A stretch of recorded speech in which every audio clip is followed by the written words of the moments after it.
I am Mod 455, otherwise known as Alex, or Fedoro. But it's irrelevant, because nobody's ever going to remember a single one of those. Either way, I'm here to talk to you about whatever's probably flashing on the screen right now, thanks to our technical team, otherwise known as HK.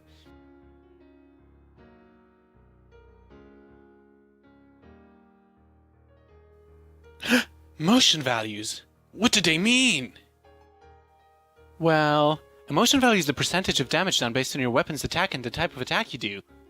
Does that explain it? But all jokes aside, basically, the higher your attack is, the more damage each of your hits will do. But a motion value tells you what percentage of your attack goes into each hit. So let's do an example, shall we? Let's say I have a lance of 100 true attack. The main two attacks are the mid poke and the high poke. Let's say the mid poke has a motion value of 20 and the high poke has a motion value of 25. So the mid poke will do 20% of your true attack, so 20% of 100. That's 20, right? The mid poke will do 20 damage. The high poke, therefore, is 25 of 100. So 25. It'll do 25 damage. Motion values are fixed for every attack and every weapon in the game. Yeah, late introduction time. HK here and ready to talk. Unfortunately, we don't have any exact motion values for World yet, but most of the attacks seem fairly balanced, except for a few Charge Blade, Greatsword, disgusting values. Anyway, let's move on to monster defense. So each part of the monster will have a different defense to different types of damage and elemental damage. But for simplicity's sake, we're going to go and use cutting damage for this example. I'll be going through different types of damage in our next video anyway. So the data in the table here is for Monster Hunter 4 Ultimate, and it's for the monster called Rathalos. As you can see, the damage it takes from cutting damage on its head is at 65. What that means is only 65% of the damage you deal to the head will actually go through to the monster's HP. It works the same with elemental damage. Each part of the monster will take a different amount of damage from each different type of element. For example, the Rathalos only takes 35% of dragon damage when you deal it to its wings. So, you better learn the monster's weak spots and hit him where it hurts. For now, we're going to ignore weapon sharpness and other invisible modifiers, for the sake of simplicity. As the data for the Rathalos is from Monster Hunter 4 Ultimate, we're also going to use the modifiers and the motion values for the Greatsword from 4 Ultimate as well. So, now that we've gone through all that boring stuff, let's try an actual example, shall we? Let's assume our Greatsword's attack is 528, and that it has 30 dragon element. The Rathalos's head's defense to cutting damage is 65, and its defense to dragon on the head is 20.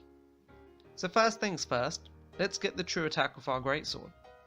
So we've got 528 divided by 4.8, which gives us 110. Next, let's grab the true element. The element on our Greatsword is 30, so we divide that by 10 and we're left with 3. So we have 3 dragon element. Now Mod's going to do the number crunching. Take it away. So, open brackets, 110 times 0.48, yada yada yada, boring math stuff, am I right? We've taken the courtesy of actually doing all the number crunching for you right here on the screen, thanks to our lovely HK. Either way, boom! 35.37. So that's the number you'd see when hitting its head. Well, it would be more like 35 or sometimes 36.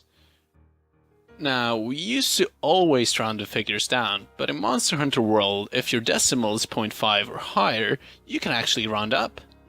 But there's a little randomness in the damage, as it'll tip between 35 and 36. Either way, thanks for watching, and we hope you found this very helpful. Do I get paid if I tell them to subscribe as well? Okay. Well, subscribe and comment and whatever. See you later. Toodaloo. Once again, a very special thank you to Wolfie Melon. Her beautiful Monster Hunter covers are playing in the background, If you want to hear more from her, check out her channel, it's in the description down below. Thanks for watching! And don't forget to join us for our next video where we'll be going through types of damage. See you then!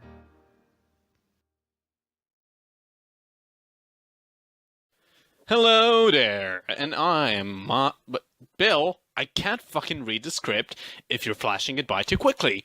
Now, let's try that. Unfortunately, we don't have any exact motion values for world yet, but most of the attacks seem fairly balanced. Balanced or balanced? I'm not sure what I just said. Well, in our next video, we'll be talking about visible and invisible modifiers, or as I like to call them, ghost mods. Spooky! No, I'm being told that's not an actual thing. Oh well, just scratch that bit.